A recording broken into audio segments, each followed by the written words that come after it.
Le président Abdourahmane Tchiani a délivré pendant 5 heures et 44 minutes une interview monumentale, une interview magistrale sur la RT Sahel, la télé Sahel. Il était interviewé par le journaliste Abdoulaye Tiemoro. Pendant près de 6 heures, le président Abdourahmane Tchiani a procédé à l'examen des questions de politique intérieure et des questions de politique internationale. Dans l'analyse que je propose de cette interview ce dimanche 15 février 2026, je voudrais essentiellement me focaliser sur les questions de politique internationale. Ces questions nous intéressent éminemment, d'abord parce qu'elles recouvrent plus largement la problématique sahélienne, celle de la Confédération de l'Alliance des États du Sahel. Mais ces questions nous intéressent aussi parce qu'elles nous permettent de comprendre la situation de l'Afrique dans la géopolitique mondiale en ce moment crucial de février 2026. Je commencerai par faire quelques observations sur la forme de l'interview avant de m'intéresser au fond. Et je dis que je laisserai de côté les parties de l'interview qui concernent les questions nationales, les questions de politique intérieure, et j'aborderai essentiellement dans cette analyse, dans cette interprétation, dans cette réappropriation, eh bien, le traitement des grandes questions internationales sahéliennes, africaines, des grandes questions géopolitiques internationales par le président Abdourahmane Tchiani. Alors, commençons par faire des observations sur la forme. Tout Africain sain d'esprit et relativement sain de corps ne peuvent que se réjouir de voir la qualité de la conversation qui s'est tenue entre le chef de l'État nigérien et le journaliste Abdoulaye Tiemoro. Cette conversation était de très grande qualité. Pourquoi? Premièrement, parce que manifestement, le président Abdourahmane Tchiani a permis aux journalistes de poser toutes les questions que les Nigériens se posent. De poser toutes les questions que les Africains se posent. C'était littéralement une interview sans filtre. Alors qu'on aurait pu s'attendre à ce que, en sa qualité de conseiller spécial du président de la République du Niger, Abdourahmane Tchiani, le journaliste Abdoulaye Tiemoro le caressa dans le sens du poil, il n'en a pas été question pendant les 5 heures 44 minutes de l'interview que j'ai suivie.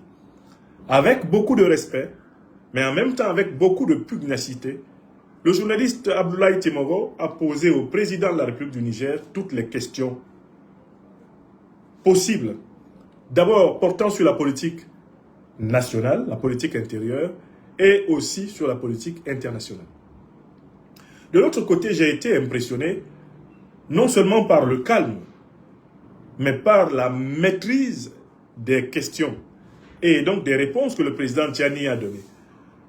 De toute évidence, le président Tchiani est un homme qui travaille ses dossiers et c'est un homme qui mobilise une très grande érudition, une très grande diversité de connaissances, une mémoire phénoménale des lieux, une mémoire phénoménale des hommes, une mémoire phénoménale des séquences historiques, des espaces, des territoires.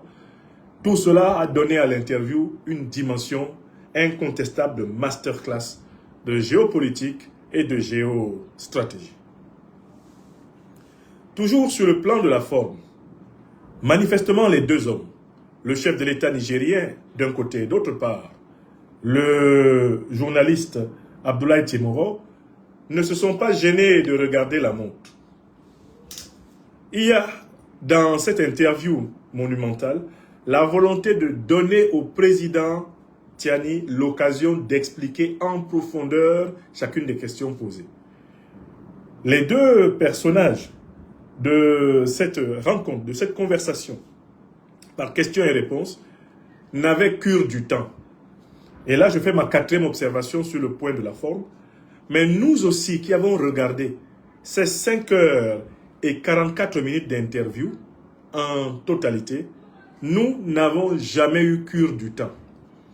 Ceux qui ont participé au direct de cette interview ont relevé la tête de leur écran de télévision, de leur ordinateur, de leur téléphone, 5h44 plus tard, avant de se rendre compte qu'ils avaient passé presque 6 heures de temps à écouter le président Tchani. Pourquoi le temps n'a-t-il pas compté? Le temps n'a pas compté parce que cette interview était installée dans le domaine de la vérité, le domaine de la sincérité. C'était une interview sans langue de bois, de part et d'autre. Les questions du journaliste étaient des questions claires, des questions précises, des questions incisives, mais des questions posées avec toute la politesse et toute la respectabilité qui est due aux fonctions de l'illustre interviewé. Les réponses du président Tchani ont été elles aussi d'une clarté d'eau de roche. À plusieurs moments d'ailleurs, il a insisté pour dire que lui, il n'est pas diplomate. Autrement dit, qu'il n'a pas reçu une formation à la langue de bois.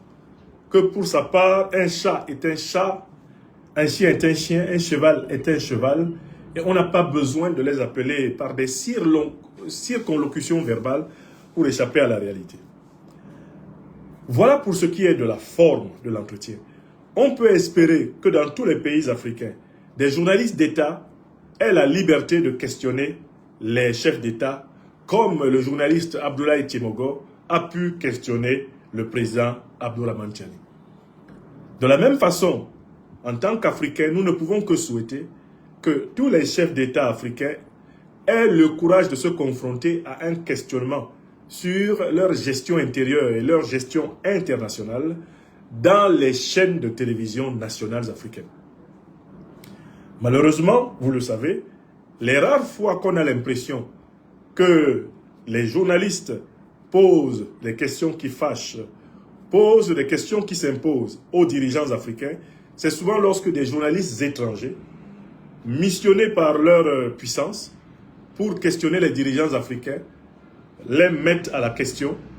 C'est à ces rares occasions, lorsque France 24, lorsque RFI, lorsque Le Monde, etc. ont la permission de Paris d'aller torturer un de ces valets africains, c'est à ces rares moments qu'on voit un chef d'État africain dans l'obligation de rendre compte.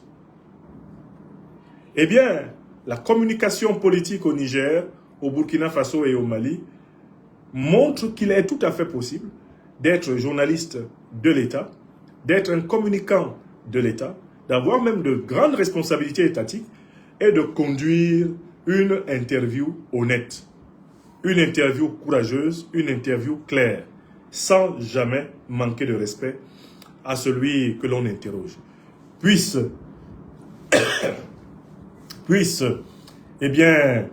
la conversation, l'interview entre le journaliste Abdoulaye Tchemogo et le président de la République du Niger, son Excellence, le général d'armée, Abdourahmane Tchani, servir de modèle à la communication politique en Afrique contemporaine.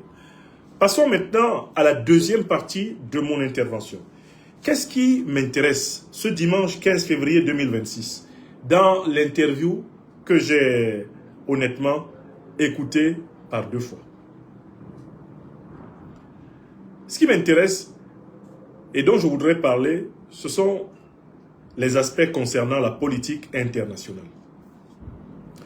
On le sait très bien, dans la nuit du 28 au 29 janvier 2026, la base 101 de Niamey et l'aéroport de Niamey ont été l'objet d'une attaque virulente. Des groupes terroristes sponsorisés par les puissances de l'OTAN, attaque qui avait pour but de priver, on le sait désormais, le Niger de toutes ses capacités aériennes afin de rendre facile son invasion par voie terrestre. Ce qui permet à certains de comprendre d'ailleurs pourquoi le président Abdourahmane Tchani sonne la mobilisation générale de son peuple. Car l'attaque de Niamey n'est pas un fait isolé. Il s'agit de l'une des pièces du puzzle de la déstabilisation et du Niger et de l'Alliance des États du Sahel. D'autant plus que les ennemis de l'Alliance des États du Sahel partent du principe qu'il leur suffirait de faire tomber l'un des régimes, eh bien, sahéliens, pour que les autres, eh bien, tout naturellement, s'effondrent à leur tour dans un effet domino, tel un château de cartes. Donc, le président Abdourahmane Tiani organise ses interventions sur la politique internationale du Niger à partir du fait brut de l'attaque terroriste du 29 janvier 2026. Alors, pourquoi choisit-il de reparler de cette attaque? Parce que les révélations qu'il a faites à propos des sponsors, des véritables auteurs de cette attaque, accusant nommément le président français Emmanuel Macron, le président du RHDP au pouvoir en Côte d'Ivoire, Ouattara Dramane, le président du Bénin, Patrice Talon. Lorsque le président Abdourahmane Tiani les a accusés, il s'était contenté de les pointer du doigt et n'était pas allé dans des détails permettant d'étayer en effet ces accusations. Même si, connaissant le pédigré des trois entités visées, on n'avait pas de doute qu'elles soient nécessairement impliquées dans toute la déstabilisation terroriste que connaît le Sahel aujourd'hui. Alassane Dramane Ouattara, on le sait, c'est incontestable. C'est le plus grand déstabilisateur d'Afrique de l'Ouest exerçant le pouvoir. La plupart des déstabilisations que l'Afrique francophone a connues ont été pilotées par la France, ça c'est évident. Quant à Patrice Talon, il a multiplié des actes offensifs et offensants, publics, indiquant sa volonté de participer à la déstabilisation du Niger. Le président Tiani va prendre le temps de rappeler ces actes afin de battre en brèche la théorie de la jalousie. Donc, le président Tiani est revenu, en fait, sur l'attaque du 29 janvier 2026 pour documenter l'accusation, pour apporter des preuves à l'accusation. Et je tiens à vous dire que de nombreux journaux de la presse française reconnaissent aujourd'hui que les preuves que le président Abdourahmane Tiani sont suffisamment précises pour être troublantes. Voilà ce qu'on lit dans plusieurs journaux à Paris. Après l'interview du président Abdourahmane Tiani pendant 5 heures et 44 minutes avec le journaliste Abdoulaye Tiemoro, que je salue. On reconnaît que cette fois-ci, le général d'armée Abdourahmane Tiani a fait fort. En quoi a-t-il fait fort? Parce qu'il a redoublé de précision, de rigueur et de vigueur. Avant d'aller plus loin, pour voir comment le président Abdourahmane Tiani a administré la preuve de la responsabilité de la France de Macron, de la Côte d'Ivoire de Ouattara et du Bénin de Talon dans la déstabilisation de l'Afrique de l'Ouest en général, du Niger en particulier, il faudrait qu'on parle un peu des règles de la démonstration scientifique. Vous savez, dans l'histoire de la philosophie des sciences, on a opposé pendant très longtemps deux écoles. Quand il faut répondre à la question de savoir comment peut-on s'assurer qu'un énoncé particulier est un énoncé scientifique? Qu'est-ce qui prouve qu'une théorie est véritablement scientifique? Selon l'école vérificationniste, une théorie est scientifique lorsque les faits énoncés par la théorie peuvent être vérifiés par l'expérience. Vous notez que ça, c'est la théorie vérificationniste. Dans l'histoire de la philosophie occidentale, l'un des plus grands défenseurs de la théorie vérificationniste s'appelle David Hume. David Hume, auteur de Essai sur l'entendement humain, explique que toute connaissance repose sur l'expérience. Et que c'est l'expérience qui est la pierre de touche de toutes les idées vraies. Une idée n'est vraie que si on peut montrer une expérience qui lui correspond. Sans quoi, il s'agit de mots ou de concepts vagues. David Hume défend une philosophie qu'on appelle l'empirisme. Empirisme vient du grec empiria, qui veut dire expérience.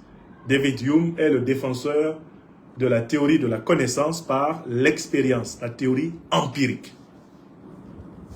Seulement, cette thèse qui dit qu'une théorie scientifique est scientifique parce qu'elle est vérifiée, elle se heurte à une critique facile, à des limites aisées à comprendre.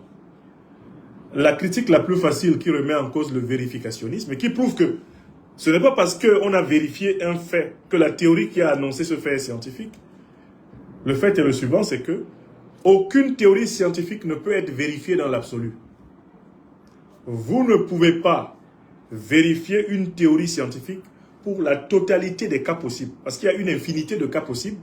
Et la vie très brève du savant, du scientifique, la vie très brève même de la société humaine, et même la vie brève de l'État dans lequel vivent les savants, sont telles qu'il est impossible de vérifier tous les cas possibles d'une théorie. Parce que, en fait, d'abord, il y a une infinité de cas, les nombres ne s'arrêtent jamais, et que personne n'a la possibilité de vérifier à l'infini. Donc, au XXe siècle, il y a un autre philosophe, lui, il est autrichien et britannique, il s'appelle Karl Popper. Karl Popper va remettre en cause la théorie vérificationniste de Hume, montrant que Hume, par exemple, en fait, confondait la science avec la religion. Parce que les prévisions de l'horoscope sont aussi parfois vraies. Les prévisions de nos devins, de nos charlatans des quartiers, parfois sont vraies. Mais est-ce que cela prouve que l'horoscope est scientifique ou que les charlatans sont des scientifiques? Oh que non. Il s'agit là de coïncidences qui sont liées au fait que le charlatan et l'horoscope font des prévisions suffisamment générales pour ne jamais être prises en défaut. Donc en fait, Karl Popper va remettre en cause l'idée que la connaissance scientifique se caractérise par le fait que ces théories sont vérifiées. Puisqu'on ne peut pas vérifier dans l'absolu une théorie. Mettons, on vérifie une théorie pour 200 millions de cas, même pour 200 milliards de cas, il restera 1000 milliards de cas non vérifiés. Bon, si on vérifie une théorie pour 1000 milliards de cas, mais il restera 100 000 milliards de cas non vérifiés. Il y aura des milliers de milliards de cas non vérifiés. Donc, il n'y a aucune théorie scientifique qui puisse être vérifiée dans l'absolu, c'est-à-dire dans la totalité des cas possibles. Dans la totalité des cas possibles. Alors, Popper dit, je suis à la recherche d'un autre critère. Un critère qui me permette de dire qu'une théorie est scientifique sans tomber dans le piège du vérificationnisme. C'est-à-dire de l'école qui pensait que, à la manière de Hume, une théorie est dite scientifique quand on peut constater que ce qu'elle dit arrive. Bon. Quel est le critère que Popper, lui, il va trouver? Il va élaborer un critère qu'il appelle le critère de falsifiabilité. Du verbe falsifier. C'est-à-dire que pour Karl Popper, une véritable théorie scientifique est une théorie qui est tellement précise, elle est formulée d'une manière tellement précise qu'il est possible de la prendre en défaut, en démontrant que ce qu'elle a prévu est faux. C'est-à-dire que plus une théorie est extrêmement précise, plus elle est scientifique. Pourquoi? Parce qu'elle risque d'être falsifiée. C'est ce qu'il appelle le principe de falsifiabilité. Donc une théorie scientifique est une théorie qui résiste aux tentatives de montrer qu'elle est fausse, jusqu'à ce qu'une autre théorie, qui est plus précise qu'elle, prenne sa place. Et dans l'histoire des sciences, on connaît des théories qui ont été remplacées par d'autres, parce que les nouvelles théories ont découvert les limites des précédentes, après les avoir falsifiées. Alors, le président Abdourahmane Tiani, dans sa démonstration donnée au journaliste Abdoulaye Tiemogo, a précisément appliqué le principe de falsifiabilité de Karl Popper. Écrivez ça. C'est-à-dire que le président Tiani ne s'est pas contenté de dire que ce qu'il dit est vrai, parce que c'est vérifié. Non. Il a dit que ce qu'il dit est vrai, parce que chacun peut prendre le risque d'aller démontrer que lui, Tiani, se trompe. Il a donné donc des éléments de falsifiabilité de sa théorie. Il a dit, voici une série de faits précis et rigoureux. Si jamais ces faits précis et rigoureux ne sont pas vérifiés, alors j'ai tort. Mais s'ils sont vérifiés, alors j'ai raison. Donc le président Tiani applique ici le principe popérien de la falsifiabilité. Il a été tellement précis cette fois-ci que les journalistes de la presse d'investigation française se sont tous mis à se gratter la tête en disant là c'est trop précis. Les données que le président nigérien a délivrées pendant l'interview sont d'une telle précision qu'on ne peut pas ne pas prendre au sérieux ce qu'il a dit. Voilà ce que la presse française écrit. Et vous voyez la réaction du Bénin et de la Côte d'Ivoire, de Ouattara et donc du Bénin de Talon, depuis l'interview. Cette fois-ci, le président Tiani a donné les éléments de falsifiabilité. C'est-à-dire, il a donné tout ce que celui qui doute de lui peut contester. Et par là aussi, il a bloqué le radotage des gens de Ouattara, des gens de Talon ou des gens de Macron, qui littéralement ne peuvent plus se tirer d'affaire avec un tel degré de précision dans la formulation de l'accusation. C'est très grave. En fait, les juges français, les juges ivoiriens, s'ils étaient indépendants, les juges béninois, s'ils étaient indépendants, devraient déjà se saisir de cela pour haute trahison contre le président français Emmanuel Macron. Le président fantoche de Côte d'Ivoire, Ouattara Draman, ou l'autre président fantoche du Bénin, eh bien, Patrice Talon. Si les magistrats étaient véritablement libres dans ces pays, les faits et les précisions millimétrées déployées par le président Abdourahmane Tiani sont de nature à constituer un dossier pour haute trahison. Pour haute trahison contre la France par Macron, haute trahison contre la Côte d'Ivoire par Ouattara, haute trahison contre le Bénin par Talon. Car ce qui leur est reproché a été fait au mépris de la loi française, de la loi ivoirienne et de la loi béninoise. Ce qui leur est reproché, c'est de participer littéralement à une association de terrorisme international. Et cela n'est autorisé ni par la loi française, ni par la loi béninoise, ni par la loi ivoirienne. En fait, si ces pays étaient encore ou avaient jamais été finalement des états de droit, ces individus seraient déjà pris en chasse par des enquêtes et par des procès de la haute cour de justice. L'équivalent de la haute cour de justice dans chacun de ces pays, parce que les faits qui leur sont reprochés sont graves.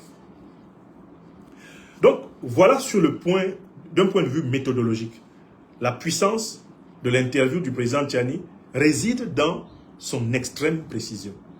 Le président Tiani a accepté de prendre le risque d'être pris en défaut. Il a dit cette fois-ci, je vais être tellement précis que si quelqu'un parvient à démontrer qu'un seul des détails que j'ai donné est faux, alors j'ai tort. Et depuis qu'il l'a fait, silence, on fait le mort. On fait le mort à Paris. Silence, on fait le mort à Cotonou. On n'a plus sorti le fameux hypnotiseur de serpent, Wilfried Léandre Humbedi, pour venir dire sa théorie de la jalousie, qui a d'ailleurs été magnifiquement battue en brèche par le président Abdourahmane Tiani.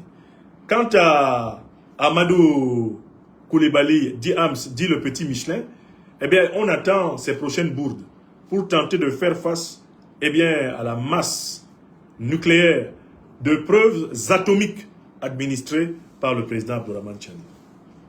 Maintenant, je vais entrer dans les arguments et les preuves précises qu'il a données, pour que vous vous rendiez compte que l'enjeu de cette interview pour le président Abdourahmane Tiani, c'était de rendre impossible le doute à propos des graves accusations qu'il a formulées le 29 janvier 2026. Alors, d'abord, le président Tiani, moi j'ai été très admiratif du travail qu'il a fait pour ressusciter le peuple nigérien dans sa véritable dimension historique. Excusez-moi.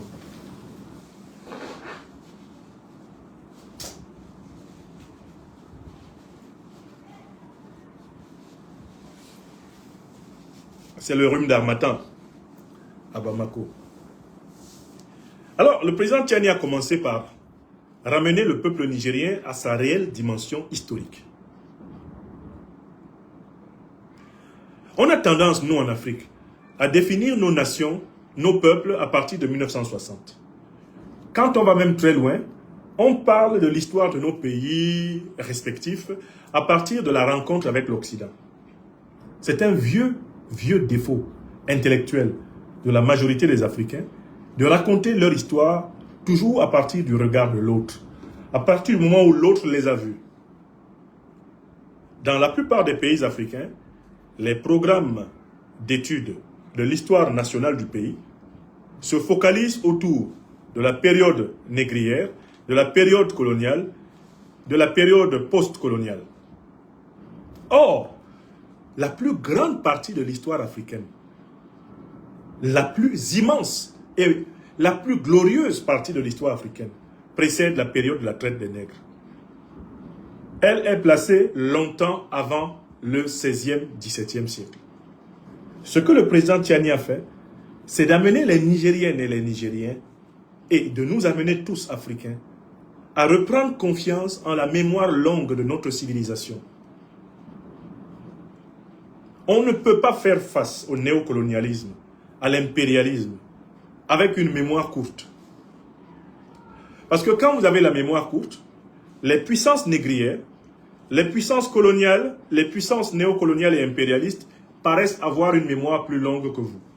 En effet, si je suis Camerounais et que je considère que l'histoire du Cameroun commence lorsque le Carthaginois Hanon découvre le char des dieux, c'est-à-dire le mont Cameroun, sur les flancs du Cameroun, eh bien, l'histoire de mon pays natal, le Cameroun, va donc dépendre du point de vue du pays du Carthaginois. Elle va dépendre du point de vue de l'étranger, hein, c'est-à-dire de l'Occident, qui prétend avoir découvert mon pays. Donc en fait, l'histoire du Cameroun va devenir, à partir de là, une succursale, un sous-ensemble de l'histoire générale de l'Occident. Si, moi qui suis né au Niger, je pense l'histoire du Niger à partir de 1958-1960. Mais les dates là, 1958-1960, sont des dates de l'histoire politique nigérienne en rapport avec l'histoire du colonialisme français. C'est-à-dire que plus nous avons la mémoire courte, plus il est facile de nous laisser manipuler par les puissances négrières, par les puissances coloniales, par les puissances néocoloniales et impérialistes. Il faut donc que nous fassions tous l'effort de nous reconnecter avec la mémoire longue et profonde de nos peuples. C'est ce qu'a fait le président Tiani. Il a amené les Nigériennes et les Nigériens à se rendre compte qu'ils sont un peuple ancien, plus ancien que le peuple français. Parce qu'en fait, dans la manière dont on a éduqué les Nigériens, instruit les Nigériens et tous les autres Africains en Afrique francophone, nos nations découlent de la France. La France, en tant que puissance coloniale, aurait bâti l'Afrique francophone. Donc, avant l'Afrique francophone, qu'est-ce qu'il y avait en Afrique? Essentiellement des sauvages, des primitifs. On a fait écrire dans l'hymne national du Cameroun, « Autrefois, tu vécus dans la barbarie ». C'est-à-dire qu'on est donc amené pour résister contre le colonialisme, le néocolonialisme et l'impérialisme. D'abord, il faut se doter d'une mémoire longue, d'une mémoire plus longue que le colon. Bon, alors, quand on étudie l'histoire longue du territoire nigérien, on peut remonter jusqu'au Paléolithique, a rappelé le président Abdourahmane Tiani. C'est-à-dire à 2 600 000 ans, voire 3 600 000 ans dans le passé. Et là, on trouve des traces de vie de peuples africains dans le Sahara et dans l'Aïr, et notamment dans la période du néolithique, entre les années 9000 et 10 000, on retrouve des traces de pratiques agricoles, la maîtrise du cheval, de la vache, la maîtrise de tous les animaux domestiques. Tout cela est reproduit sur les peintures rupestres. On retrouve la maîtrise des armes, les arcs, les flèches, la poterie, les bracelets. On retrouve la maîtrise, la technique du bronze, la technique d'extraction du cuivre. Et le président Abdourahmane Tiani de dire, il y a 10 000 ans, il n'y avait pas la France. La première organisation, qui est l'embryon de la France actuelle, date de la fin du 5e siècle. 481. Le territoire nigérien, rappelle l'érudit Abdourahmane Tiani, est la porte d'entrée vers tout l'intérieur de l'Afrique de l'Ouest. Citation, nous sommes un peuple ancien, nous ne sommes pas n'importe qui, et n'importe qui ne peut pas nous piétiner. Donc l'acte 1 du président Abdourahmane Tiani, c'est de rappeler aux Nigériennes et aux Nigériens et aux Africaines et aux Africains que nous sommes les plus anciens peuples du monde. L'histoire du monde doit commencer par nous. On doit raconter l'histoire du monde à partir de l'Afrique, puisque l'Afrique est le berceau de l'humanité. Or, on raconte encore aujourd'hui l'histoire de l'Afrique à partir du point de vue des puissances négrières, des puissances coloniales, des puissances néocoloniales et impérialistes. C'est le monde à l'envers, c'est l'histoire à l'envers. Le président Abdourahmane Tiani va prendre le temps d'explorer les différents empires et royaumes qui se sont développés dans le territoire nigérien actuel. Il parle de l'empire du Kanem Bornou, il va parler du royaume du Mangeri, du royaume du Mouyo, il va parler du Sosabaki, et il va décrire les différents Lawali, les Kaigama et les Kazel qui ont régné, expliquant même qu'il maîtrisait la technologie des canons et des fusils très tôt. Il va vraiment montrer à quel point il a pris le temps d'habiter l'histoire longue de son pays. Il va nous parler du royaume du Kassan Mazumi. Il va rappeler aux Nigériens qu'un jour leur peuple a donné un grand pharaon à l'Égypte noire. Et l'islam arrive en 622, alors que la grande histoire du Niger a déjà eu lieu. Il rappelle que le sphinx qu'on voit en Égypte, les sphinx qui sont les statuettes symboliques de la sagesse de l'Égypte ancienne, mais on en retrouve dans le monde ancien à Simundou, au Niger. Et de parler de l'empire Songhai, rappelant ainsi que le Niger est donc une civilisation de plusieurs milliers, même millions d'années, rappelant ainsi qu'en fait, les Nigériens ne doivent pas se penser à partir de la présence des négriers, de la présence des colonisateurs ou de la présence des néocolonisateurs ou impérialistes avec leurs terroristes. Les Nigériennes, les Nigériens, les Africaines et les Africains doivent se penser à partir de leur grande civilisation antique. Voilà pourquoi il est extrêmement important pour toute Africaine, tout Africain d'avoir lu entièrement l'œuvre de Cheikh Anta Diop. Le professeur Cheikh Anta Diop a consacré toute sa vie à déterrer et à exhumer le passé lointain de la civilisation négro-africaine. Ce que Cheikh Anta Diop a fait, c'est qu'il nous a rendu notre passé pour que nous soyons les maîtres de notre présent et de notre futur. Celui dont le passé est dicté par la présence de l'autre ne peut pas sortir de la domination de l'autre. Pour que, précisément, tu sois capable de résister à la domination de l'autre, il faut lui arracher ton passé. Car ton passé, toi, Africain, Africain, ne se réduit pas au regard de l'Européen, au regard de l'Américain, au regard de l'Asiatique sur toi. Ton passé, c'est ce que tu sais de tout ce qui s'est passé dans ta propre histoire, dans ta propre civilisation, indépendamment du point de vue de ses ennemis. Ça a été un moment monumental. Le président Abdourahmane Tiani a pris le temps de donner goût aux Nigériens d'étudier l'histoire de leur pays. Donner goût aux Nigériennes de lire les bons livres, de se réconcilier avec la mémoire longue. Car quand vous avez la mémoire longue, quelqu'un qui est issu d'une puissance à la courte mémoire, ou en tout cas une puissance qui est née après toi, cette personne-là ne peut pas t'imposer ses 4 volontés. Ceci permet de comprendre au passage pourquoi l'Iran ne se soumet pas aux États-Unis. L'Iran est né longtemps avant les États-Unis. Les États-Unis sont une civilisation d'enfants comparée à l'Iran. L'Iran, c'est une civilisation ancienne. L'Iran est littéralement représenté par Ali Khamenei. L'Iran, c'est le vieillard.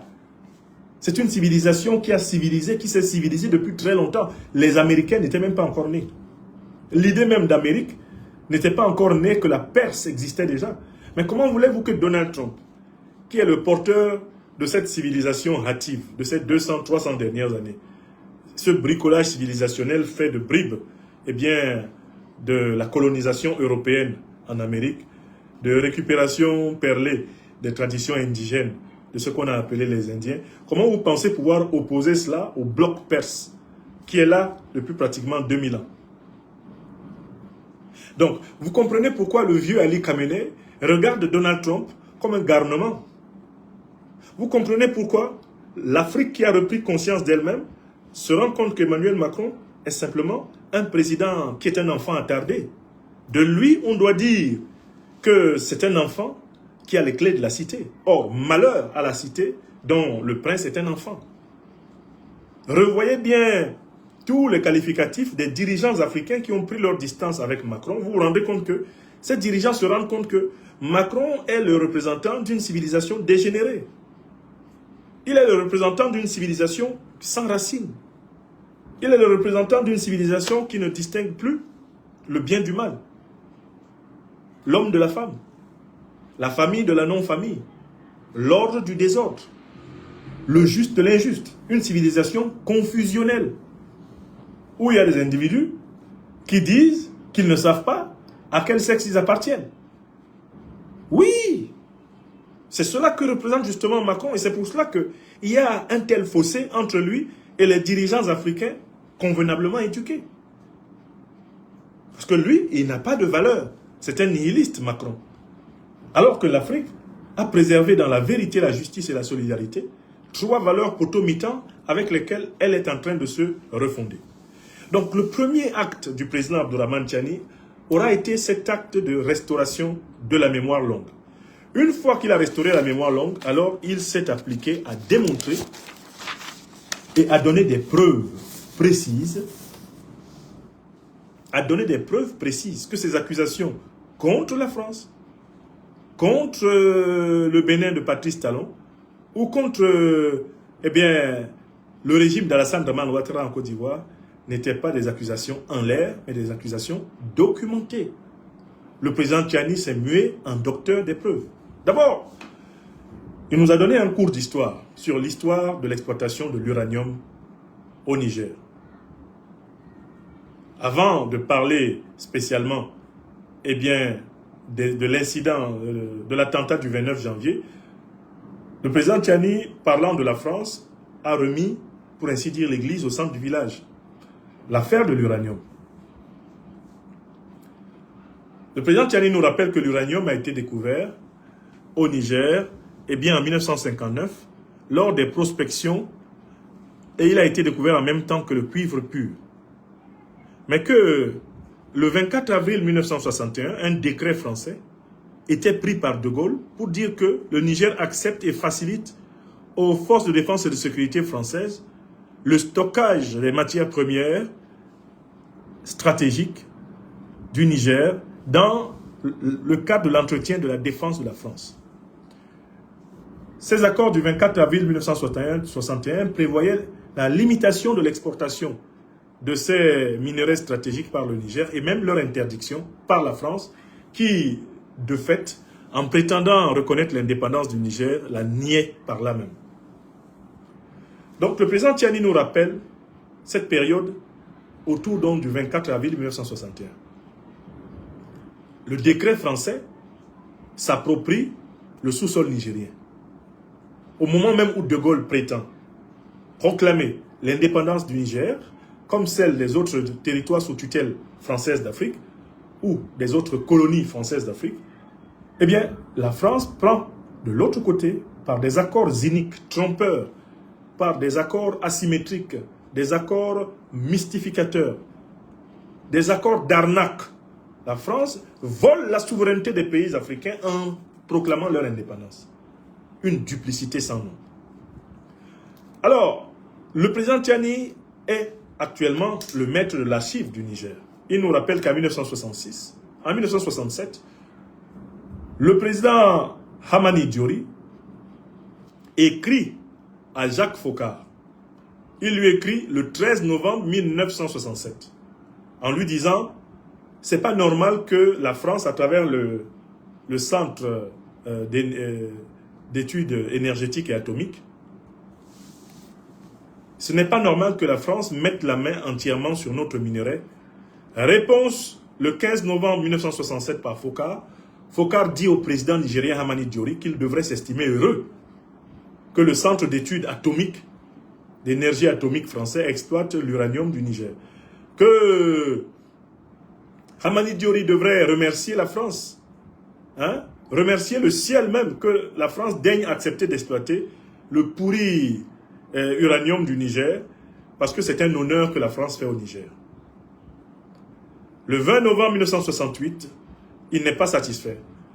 Hamani Diori écrit à De Gaulle pour se plaindre de ce que le comité à l'énergie atomique français est en train de mettre complètement la main sur toutes les réserves du sous-sol nigérien. De Gaulle promet d'y faire quelque chose, mais il est contraint de quitter le pouvoir après un référendum en sa défaveur.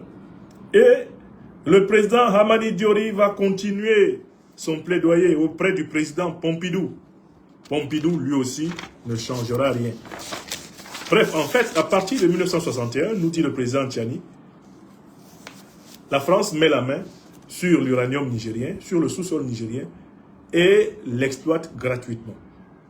Quand il y a des propositions de compagnies allemandes et italiennes, quand il y a des propositions de compagnies japonaises pour aider le Niger à bénéficier davantage de son minerai, c'est la France qui va saboter le multilatéralisme économique du Niger.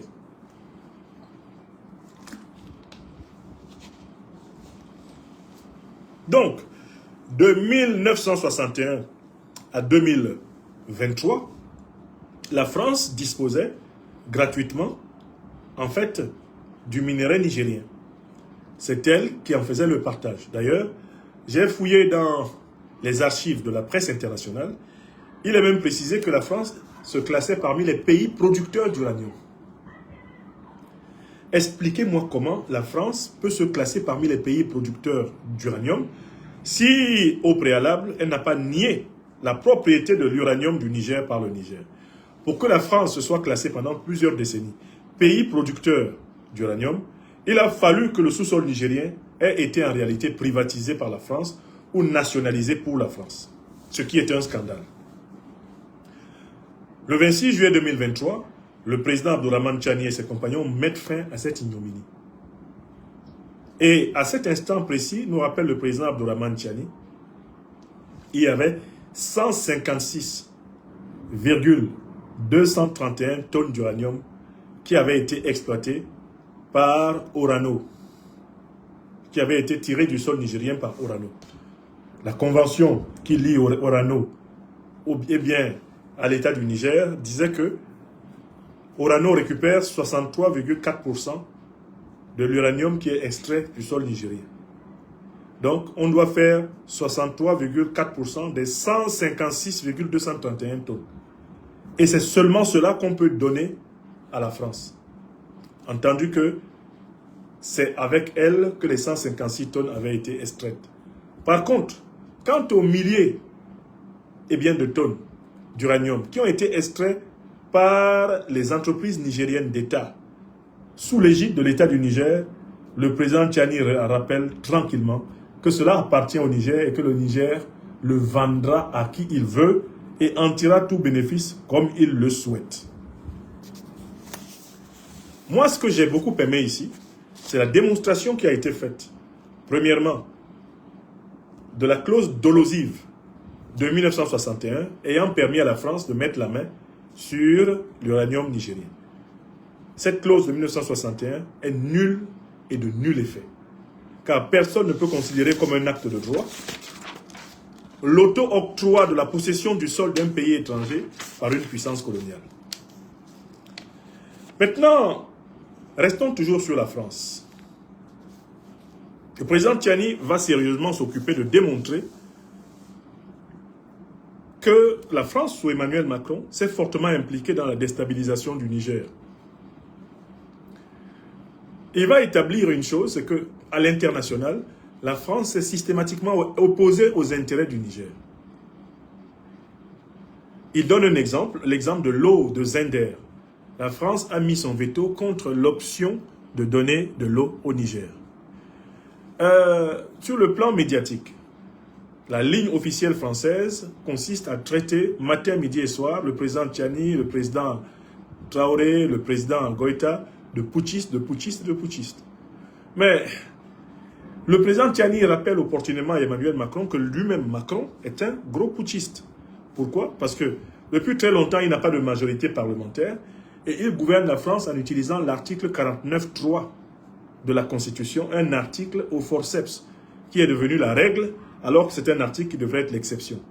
et de dire, nous sommes donc tous des putschistes avec Macron. Alors, si Macron pense que Tiani est un putschiste, Tiani lui dit qu'il est aussi un putschiste. Et que tant qu'ils vont rester dans cette terminologie, eh bien, du mépris, elle leur sera renvoyée tout naturellement. Alors, toujours sur la France, vous allez voir les nombreux détails concernant le rôle de la France dans cette affaire qui vont apparaître lorsque le président Abdourahmane Tiani, va entrer dans les détails du rôle du Bénin et du rôle de la Côte d'Ivoire dans la déstabilisation de son pays. Alors, commençons par le Nigeria. Quand il va parler du Nigeria, quand il va parler du Bénin, quand il va parler de la Côte d'Ivoire, il en profitera pour parler précisément de la France et pour accuser précisément Emmanuel Macron. Donc, il rappelle d'abord que les 2 au 3 janvier 2026, une équipe d'agents français, il donne la date, 2-3 janvier 2026, une équipe d'agents français s'est réunie dans le Zamfara. Cette réunion s'est tenue dans la forêt de Rougourou. Il y avait 5 Français, plus un certain Maliki de Chirgué, connu pour être un grand tortionnaire, un grand criminel. Il y avait des individus du genre Abdoula Kanyi, il y avait Adonalourou, il y avait Black Jaja. Tout ce monde-là a été rassemblé. Quel était l'ordre qui leur a été donné lors de cette réunion, 2-3 janvier 2026? Reprendre les hostilités contre le Niger. Donc, premier fait souligné par le président Abdourahmane Tiani contre la France, il donne la date du 2 au 3 janvier 2026. Dans le Zamfara, dans la forêt de Rougourou, et il donne le nombre. Ça, ce sont les informations qui ont complètement troublé la DGSE française, qui ne s'attendait pas à ce que le président Tiani soit capable de préciser. Et ça renvoie ici à la méthode falsificationniste dont je vous ai parlé. Et le président Tiani, au passage, de rappeler que quand tu mets un scorpion dans ta bouche, il faut savoir où garder ta langue. Ça, il s'adresse aux Nigériens. De la même façon que quand tu mets un serpent dans ton vêtement, il faut savoir ce que tu ne voudrais pas qu'il morde. Le président Tiani rappelle à l'envers du Nigeria qu'il y a plus de réfugiés nigérians au Niger que nigériens au Nigeria. Les réfugiés du nord du Nigeria remplissent les villes de Difa, de Maradi, de Tawa, de Zender, de Dosso, de Niamey. Le président Tiani en profite pour rappeler au Nigeria qu'il l'avait déjà mordu avant. Est-ce le Niger qui a créé la guerre du Biafra entre 1967 et 1970? Je vous rappelle que la guerre du Biafra a été alimentée par la France. De Gaulle et Foccart. Ce sont eux qui sont derrière la guerre du Biafra au Nigeria. Ils étaient les principaux soutiens du lieutenant-colonel Emeka Ojukwu. Est-ce la France qui a créé en 1979 un certain Maïta Sini qui a fait des centaines de milliers de morts au Nigeria? Non. Est-ce la France qui a fait Abou Makam? Est-ce la France qui a créé le MOSOP, le mouvement de Logoni People, le Ken Saro-Wiwa, pendu le 10 novembre 80? Pardon, est-ce le Niger qui a fait cela? Non. Est-ce le Niger qui a missionné Mohamed Youssouf, un Nigérian du Borno qui a été tué le 29 juillet 2009 à Maïdougouri? Non. Est-ce le Niger qui a envoyé Aboubakar Shekau, un Nigérian, fondé Boko Haram, avant de mourir en mai 2021? Non. Il y a là une série de questions. Maintenant, quand il s'occupe du Bénin, d'abord, le président Tiani commence par balayer du revers de la main l'accusation de jalousie. Puisque la jalousie et l'envie sont du diable, et que le Niger se bat pour ressembler à l'être créateur, et puisqu'en plus le peuple béninois est un peuple frère du peuple nigérien, en quoi la prospérité du Bénin générait-elle le Niger? Eh bien, voici les faits qui sont reprochés à Talon. Là, j'ai documenté 9 faits précis. D'abord, il y a un premier constat que fait le président Talon et que tout le monde peut aller vérifier. Tout le nord du Bénin est sous le contrôle des terroristes, des mercenaires français et ukrainiens. Toute la zone nord du Bénin est sous le contrôle des terroristes, des mercenaires français et ukrainiens. Voilà quelque chose de précis. Maintenant, il commence. Qu'est-ce qui prouve que Patrice Talon participe à la déstabilisation du Niger? Souvenez-vous du premier point, l'embargo contre le Niger. Patrice Talon a participé au blocage des produits pharmaceutiques nigériens. Il était un acteur actif, très actif, acteur de premier rang pour mener la guerre au Niger en 2023. Vous vous souvenez des réunions des états-majors. Deuxième élément incontestable, c'est 2024. Le ministre de l'eau et de l'énergie du Niger veut voir le président Tiani en mode autostop. Puisqu'il arrive à un moment où les collaborateurs du président Tiani sont absents et qu'on le fait recevoir par un ministre, il essaie d'obtenir au forceps une audience à la présidence de la République. Quand il ne l'obtient pas, il en fait un scandale, alors que c'est un fait banal. Troisième fait, le Bénin bloque 50 véhicules des forces de défense et de sécurité du Niger au port de Cotonou. Et 10 blindés achetés par le Niger sont aussi bloqués. Ces blindés seront emportés par les Français dans leur navire Mistral. Il y a aussi... Alors, ces 50 véhicules ont été bloqués pendant 2 ans. Et c'est seulement au mois de décembre 2025 que le Niger a pu récupérer les véhicules qu'il a achetés depuis très longtemps. Ça, c'est le troisième groupe de faits. Si vous êtes un partisan de Patrice Talon, j'espère que vous êtes en train de prendre des notes. Quatrième point, le Bénin interpelle l'équipe de surveillance du chargement du deuxième navire de pétrole à Sémékodji.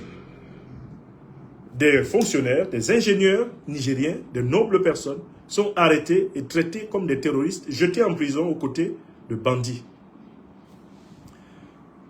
Cinquième point, le Bénin expulse des diplomates nigériens comme des malfrats. Le Bénin expulse même un ingénieur nigérien de l'accès à SECNA en les décrétant persona non grata. Dans la même période, 100 drones sont distribués aux terroristes au Bénin. 100 drones. Sixième point. Lorsque les Français sont expulsés via le Tchad, l'armée française j'entends, elle se reconstitue entièrement au Bénin. Septième chose. Les forces spéciales françaises sont au Bénin et pendant que Talon était en train de le nier, Emmanuel Macron, lui, l'a reconnu. Huitième chose, en février 2025, à Gaya-Malanville, l'ambassadeur béninois qui a appelé à la réconciliation, au pardon, à l'acceptation mutuelle, est viré par Patrice Talon. Parce que Talon ne veut pas de la réconciliation, il ne veut pas du pardon dont parle son ambassadeur, il le vire. Neuvième fait, de nombreuses bases de déstabilisation avec les instructeurs des forces spéciales, sont en place au Bénin. Et tout naturellement, neuvième élément de la déstabilisation du Niger par le Bénin, l'accusation sans preuve formulée contre le Niger, comme quoi le Niger serait derrière la tentative de coup d'État du 7 décembre 2025 du lieutenant-colonel Tigri Pascal. Donc voilà les faits. Voilà les faits en vertu desquels le président Abdourahmane Tiani explique ici très clairement. Voilà les faits en vertu desquels le président Abdourahmane Tiani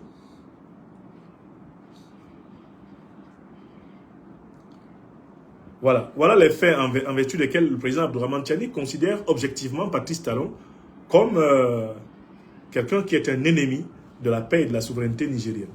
Alors, le président Tiani, en militaire de très haut niveau, pose le problème suivant. Puisqu'on veut tout faire pour associer Tigri au Niger, de la position de Tigri à Cotonou, où il faisait le coup d'État contre Patrice Talon, jusqu'à la frontière nigérienne, il y a 900 km. Mais de la position de Tigri jusqu'au Nigeria, il y a 25 km.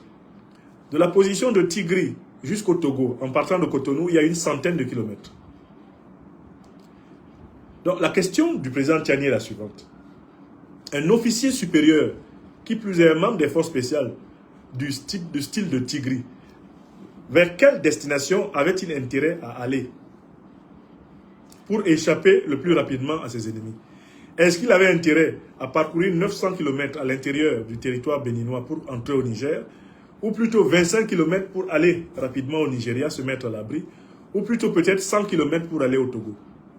Mettez-vous dans la tête d'un officier supérieur du rang de Tigri qui veut échapper à l'arrestation de Talon. Il se met à taper 900 km à l'intérieur du Bénin pour aller vers la frontière avec le Niger, partant de Cotonou, ou bien il trace directement au Nigeria qui est à 25 km, ou alors il trace plutôt au Togo qui est à 100 km de Cotonou. Donc le président Tchani lance un défi à Patrice Talon de venir invoquer les mannes, même les mannes du vaudou, ou d'invoquer Dieu le Tout-Puissant en disant « Je suis convaincu que c'est Abdourahmane Tchani qui a organisé avec Tigri, ou même qui a soutenu Tigri, ou qui connaissait Tigri, qui a tenté de me renverser. » Toujours à cet endroit précis, le président Tchani, qui rappelle que le mensonge a beaucoup ri et la vérité finit par le rattraper, se demande en quoi le Niger, un pays d'1 267 000 km², peut jalouser le Bénin, un pays de 114 000 km², dont la taille fait la région nigérienne de Dosso. Pourquoi le Niger va être jaloux du Bénin? Tout le monde voit la disproportion géographique entre les deux pays. Pourquoi l'un va être jaloux de l'autre? Si le Bénin se développe, n'est-ce pas à l'avantage du Bénin et du Niger? Si le Niger se développe, n'est-ce pas à l'avantage du Niger et du Bénin? Dans tous les cas, quand vous avez un État voisin qui se développe, ça déteint nécessairement sur vous. Et le président Tchani de demander au passage à Patrice Talon, mais qui a déporté le grand héros du Bénin, Béhanzin, jusqu'en Algérie où il est mort au début du XXe siècle? Qui a déporté Béhanzin? Ce sont ceux-là qui sont aujourd'hui les protecteurs, entre guillemets, de Patrice Talon, les néocolonialistes français. Alors là, le président Tchani va mettre vraiment un véritable pavé dans la mare. C'est qu'il va décrire avec une telle finesse le dispositif, le matériel militaire français au Bénin. Voici l'équation telle qu'elle se présente, nous dit le président Tchani. Il y a une vingtaine d'instructeurs militaires français au Bénin. Mais s'il y a une vingtaine d'instructeurs militaires français au Bénin, expliquez-nous pourquoi il y a 13 avions militaires français qui opèrent en permanence au Bénin. Quels sont ces 13 avions? Le président Tchani les a décrits. Il y a 5 Beechcraft. Il y a 3 A330. Il y a 2 C130. Et il y a des avions légers de reconnaissance qu'on appelle les Bravo Echo 300. Le président Tchani est entré dans le détail de ces avions qui sont chargés de la surveillance aérienne, de la guerre électronique, de l'écoute, du transport et qui servent même de PC, donc de centre de commandement aérien. Le président Tchani dit, est-ce que vous pensez vraiment que 20 instructeurs militaires français auraient besoin de 13 avions qui font de la surveillance, de la guerre électronique, de l'écoute, du transport de troupes, avec un PC de commandement aérien? Est-ce qu'une telle armada se déploierait seulement pour 20 hommes? Réponse évidente de l'officier et qui s'impose à toute personne douée de sens logique, les 20 instructeurs ne suffisent pas à justifier la masse des appareils basés à Tourou et qui font des va-et-vient aux coordonnées 10 degrés 18 minutes 07 secondes nord, 1 degré 56 minutes 36 secondes est. Le président Tchani précise l'endroit où ils viennent à Tourou et de rappeler qu'ils viennent systématiquement la nuit, à partir de 1h du matin. Toutes leurs opérations se font la nuit à partir de 1h du matin. On est donc obligé de supposer que ces avions transportent tout naturellement des troupes beaucoup plus différentes et hétéroclites que les seuls 20 instructeurs militaires français. Ces avions transportent des armes, ces avions transportent du matériel de guerre pour punir les pays de l'Alliance des États du Sahel d'avoir quitté l'escarcelle du néocolonialisme français.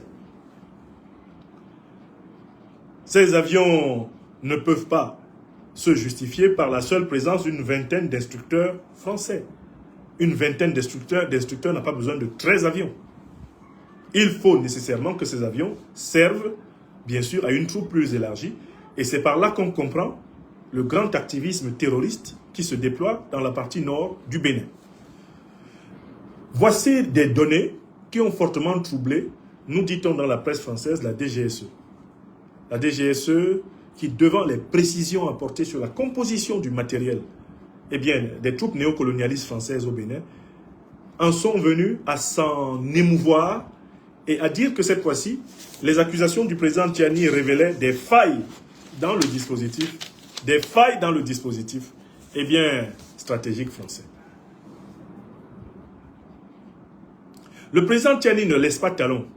Il finit avec talon à travers une anecdote numérique et chiffrée. Une anecdote numérique et en lettres. Une anecdote rédigée en nombres et en lettres. D'abord, il demande à M. Talon de dire aux Béninois qui est-ce qu'il a reçu le 27 janvier 2026 de la part de M. Macron. Est-ce que Patrice Talon peut expliquer qui il a reçu comme émissaire de la part de M. Macron, le président français, le 27 janvier 2026?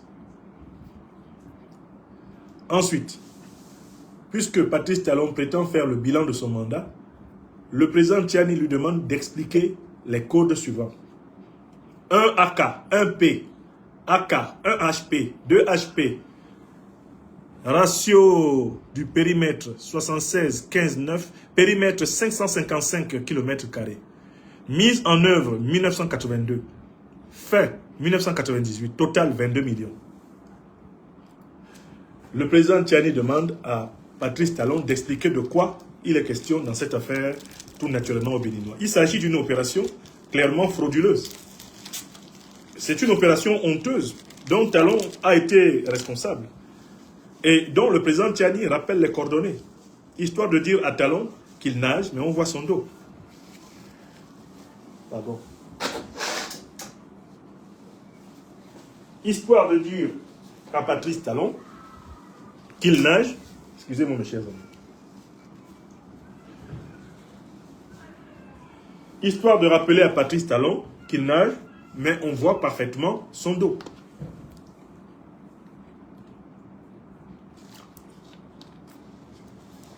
Bon.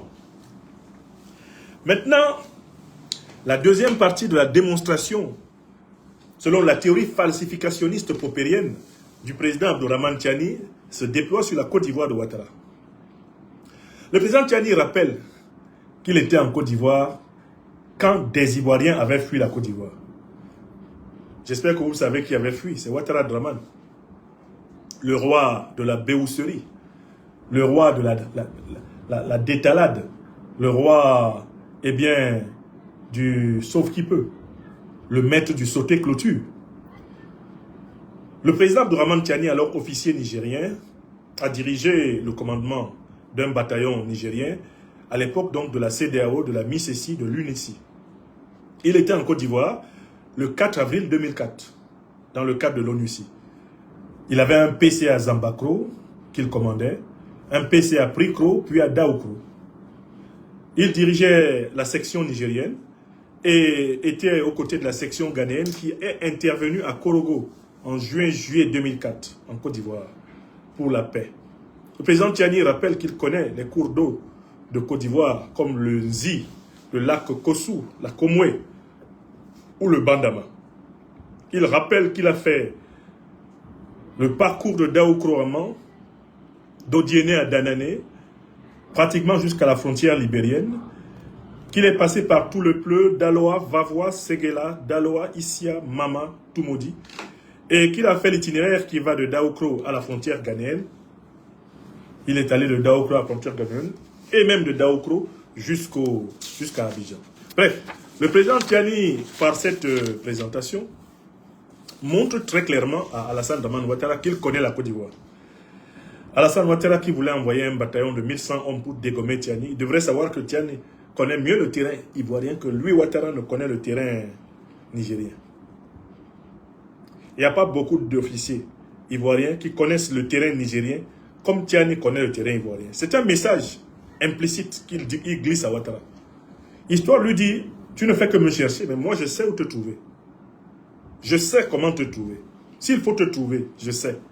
Puisque je connais la Côte d'Ivoire en tant que militaire mieux que toi. Mieux que toi, Ouattara. C'est ça le message. Hein. C'est tu cours, mais tu nages, mais je vois ton dos. Parce qu'en Côte d'Ivoire, là, j'ai crapahuté avec mes hommes. Et le président Tchani de révéler au passage quelque chose via la période ivoirienne. Les forces françaises pillaient la Côte d'Ivoire. Oui, le président Tchani est un témoin oculaire des événements. Il dit que c'est la France qui a pillé la BCEAO à Korogo, à Bouaké. Ce sont des Français qui ont pillé. Et que plusieurs soldats français se sont servis en CFA, mais ils ne pouvaient pas venir avec ces CFA en France. Parce qu'ils auraient eu du mal, tout naturellement, à les convertir en euros. Ils ont donc utilisé cet argent sur place en Côte d'Ivoire, sur place en Afrique de l'Ouest. Et il est à prévoir que beaucoup se sont offert des propriétés avec cet argent volé. Beaucoup de ces soldats français se sont offerts des propriétés avec cet argent volé. Et un jour, une enquête ivoirienne devra vraiment les débusquer tous et les déposséder à juste point. Le président Tchani ne s'arrête pas là. Il s'adresse à Ouattara en disant « Tu veux ma peau ?» Mais ce sont les Nigériens qui ont sécurisé Alassane Ouattara à l'hôtel du Golfe. Le président Tchani a passé 8 mois en Côte d'Ivoire. Et comment Alassane Dramane Ouattara remercie-t-il le Niger de lui avoir sauvé la peau? Eh bien, là encore, le président Tchani commence ses précisions monumentales. Il dit, Alassane Ouattara sait ce qui s'est passé les 6, 7, 8 août 2024 à l'hôtel du Golfe. Alassane Ouattara sait ce qui s'est passé le 8 à Jacquesville. Alassane Ouattara sait ce qui s'est passé les 28 octobre et 27 novembre 2024 au 43e Dima. Alassane Dramane Ouattara sait ce qui s'est passé entre juin et juillet 2025 à Korogo, dans la 4e région militaire. Alassane Dramane Ouattara sait ce qui s'est passé en 2026 au 3e bataillon de Bouaké, à Sokura, près de Bouaké. Le président Tchani continue à donner des précisions de quoi empêcher Ouattara de dormir.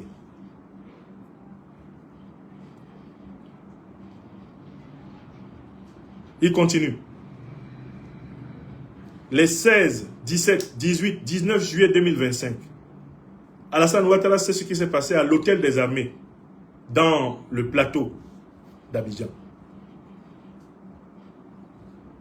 Alassane Dramane Ouattara sait ce qui s'est passé lors de rencontres entre des représentants français, ivoiriens et béninois le 18 juillet 2025. Et le président Tchani de dire que Ouattara sorte pour dire aux Ivoiriens ce qui s'est passé à ces jours-là. Tout comme il évoque la question du financement de l'attaque. En rappelant que, en décembre, Patrice Talon a donné 90 millions à Toku Bokoy, les 8-9 décembre 2024, pour l'achat de 500 motos pour les terroristes. Et qu'il y a eu un montant de 300 millions pour les terroristes qui ont attaqué le Niger le 29 janvier. Alassane Ouattara, le président Abdourahmane Tchani rappelle que le 31 décembre 2024, le contrat entre Talon et les terroristes prenait fin et ceux-ci, mécontents que Talon ne les ait pas correctement payés, attaquaient le Bénin par 2 fois, le 8 janvier 2025 et le 17 avril, faisant des dizaines de morts. Là, ce sont des précisions millimétrées. Donc, le président Abdourahmane Tchani, à travers ces faits, qu'est-ce qu'il a voulu faire? À travers ces faits précis qu'il a évoqués, qu'est-ce qu'il a clairement voulu faire? Il a voulu, en fait, rabattre pour toujours le caquet aux partisans des 3 présidents cités. Devant l'extraordinaire précision des révélations du président Abdourahmane Tchani, l'application du principe popérien de falsifiabilité nous permet de dire ici qu'il a fait œuvre de scientificité. Il a été scientifique. Maintenant, il appartient à la partie adverse et à ses porte-paroles qu'on trouvait. Il appartient à Macron, à Talon, à Ouattara Dramane de venir répondre de la précision millimétrée, de la précision incontestable des accusations nigériennes. Le président du Niger a fait remarquer que le Burkina Faso et le Mali ont déjà accusé de manière aussi précise et aussi claire la France de soutenir des terroristes contre les forces armées sahéliennes. Et qui a fait blocus au niveau du Conseil de sécurité pour la confrontation des preuves, c'est la France. Cette fois-ci, le président Tiani dit qu'il a donné autant que possible d'indices,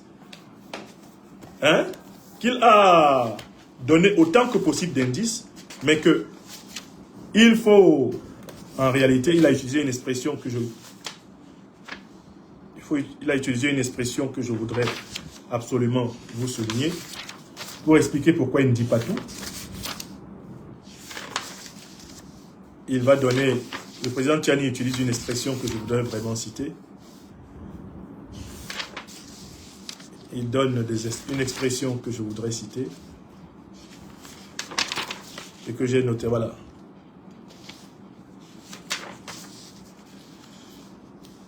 Ok. Il explique pourquoi il ne va pas plus loin. Et il le dit dans une expression, alors, il y a des preuves que nous n'exposons pas pour ne pas exposer. Il y a des preuves que nous n'exposons pas pour ne pas exposer. Est-ce que vous comprenez ce que veut dire le président Abdourahmane Tiani? C'est-à-dire qu'il a des moyens d'information très avancés contre les ennemis de l'Alliance des États du Sahel. Et s'il allait plus loin dans le détail des preuves, ses ennemis seraient capables de se rendre compte de comment lui s'est informé. Voilà pourquoi il y a des preuves que nous n'exposons pas pour ne pas exposer. C'est-à-dire pour ne pas griller les sources. Donc, moi je conclus mon analyse de l'interview monumentale du président Abdourahmane Tiani. C'est une interview frappée au coin des 3 valeurs fondamentales de la civilisation africaine, la vérité, la justice et la solidarité humaine. C'est une interview qui contribue à clarifier l'accusation du 29 janvier 2026 contre le président Macron pour la France, le président du RHDP Ouattara pour la Côte d'Ivoire et le président fantoche du Bénin, Patrice Talon, qui, comme vous le savez, sera tout naturellement talonné jusqu'à son étalement. Ces accusations, cette fois-ci, ont été précisées. Elles ont été tellement précisées, je vous le rappelle, que la presse parisienne, la presse d'intelligence parisienne, pour une fois, salue le président Abdourahmane Tiani. On reconnaît la qualité du renseignement nigérien. La précision avec laquelle, par exemple, il décrit le dispositif français au Bénin n'était pas prévue par les stratèges français. Or, ce dispositif est un dispositif d'ingérence. Au moment où M. Macron gèle tous mes avoirs en France afin de procéder à l'assassinat symbolique de ma famille et même réel, au motif que je ferai ingérence alors que je suis encore citoyen français et que j'ai le droit de parler de tout sujet politique qui m'intéresse à travers mes livres ou à travers mes conférences. Voici les preuves données par le président nigérien de l'ingérence de la France dans les affaires africaines. De la participation active de la France, de Macron, comme avant lui, celle de Hollande, ou celle de Sarkozy, ou celle de Chirac, ou celle de Mitterrand, ou celle de Pompidou, ou celle de De Gaulle, à la déstabilisation intérieure de nombreux pays africains. En fait, la grande question c'est, qui fait de l'ingérence dans les affaires africaines plus que la France? Là, l'intervention du président Abdourahmane Tiani permet seulement de savoir qu'il en sait suffisamment sur le dispositif de la France en Afrique. Parler de ce dispositif de la France en Afrique, ce n'est pas de l'ingérence. Cela relève du domaine de la défense de la souveraineté africaine. On ne parle pas là du dispositif de la France en France. On parle du dispositif de la France en Afrique, là où elle n'a pas le droit d'avoir des militaires. Là où elle n'a pas le droit d'avoir des troupes néocoloniales. Où est l'ingérence quand les Africains demandent tout simplement à l'armée française de retirer ses pieds du sol natif des Africains? Où est l'ingérence? Elle est où, l'ingérence? L'ingérence consiste à dire à l'armée française de quitter le Bénin. C'est ça l'ingérence? de quitter le Gabon, de quitter le Sénégal. L'ingérence consiste à dire au groupe de mercenaires français en civil de rentrer à Paris. C'est ça l'ingérence? Non, non. Nous nous mêlons simplement de dire ce que l'Afrique ne veut plus. Nous ne voulons plus de l'occupation militaire, visible ou invisible, de la France. Pourquoi? Parce que nous, Africains, et par extension les gouvernements africains, les armées africaines n'occupent pas la France. Il n'y a pas de réciprocité dans cette histoire. Ça ne se fait pas. L'interview du président Abdourahmane Tchani, en fait, vient mettre un terme au doute raisonnable que certains pouvaient entretenir après les propos tenus par le président Abdourahmane Tchani le 29 janvier 2026 sur le tarmac de l'aéroport Amani Diori ou de la base 101 à Niamey. Maintenant, tout est clair. Qu'il parle encore. Maintenant, tout est clair. Qu'ils parlent encore. Qu'ils viennent nous dire quel est leur dispositif au Bénin. Qu'ils viennent nous dire, Talon, quels sont les soldats béninois qui sont en lutte dans le nord? Où sont leurs camps? Qu'ils viennent nous dire, Talon, et répondre aux précisions que le président Tchani a données, avec les codes. Qu'ils ne se contentent pas d'envoyer Humbe, le charmeur de serpents, l'hypnotiseur, dire que tout ça c'est de la jalousie. On n'est pas ici dans le sentiment. Il y a ici précision factuelle. Qu'ils viennent parler, le porte-parole de Ouattara, ou Ouattara lui-même, qui d'ailleurs est allé prendre de nouvelles instructions sur son jeune maître à Paris. Qu'ils viennent parler. Le président Tchani a précisément décrit le rôle nocif des uns et des autres. En cela, nous le saluons parce qu'il facilite le travail des analystes politiques que nous sommes. Là, on n'a pas besoin d'aller chercher entre les lignes. Là, on n'a pas besoin de faire une analyse projective, une analyse par supposition ou par hypothèse. Le président Tchani est factuel. Il est empirique et plus qu'empirique. Il dit les choses de telle façon qu'il soit possible de falsifier sa théorie, de le prendre en défaut et de dire qu'il a tort. En cela, il fait œuvre de science. Il fait œuvre de vérité, précisément en cela. Il fait vraiment œuvre de vérité. Mes chers amis, je vous remercie, je vous souhaite un excellent dimanche, où que vous soyez à travers le monde. La lutte pour l'émancipation africaine continue. La lutte pour l'émancipation africaine continue. Merci à celles et ceux qui ont partagé massivement ce programme.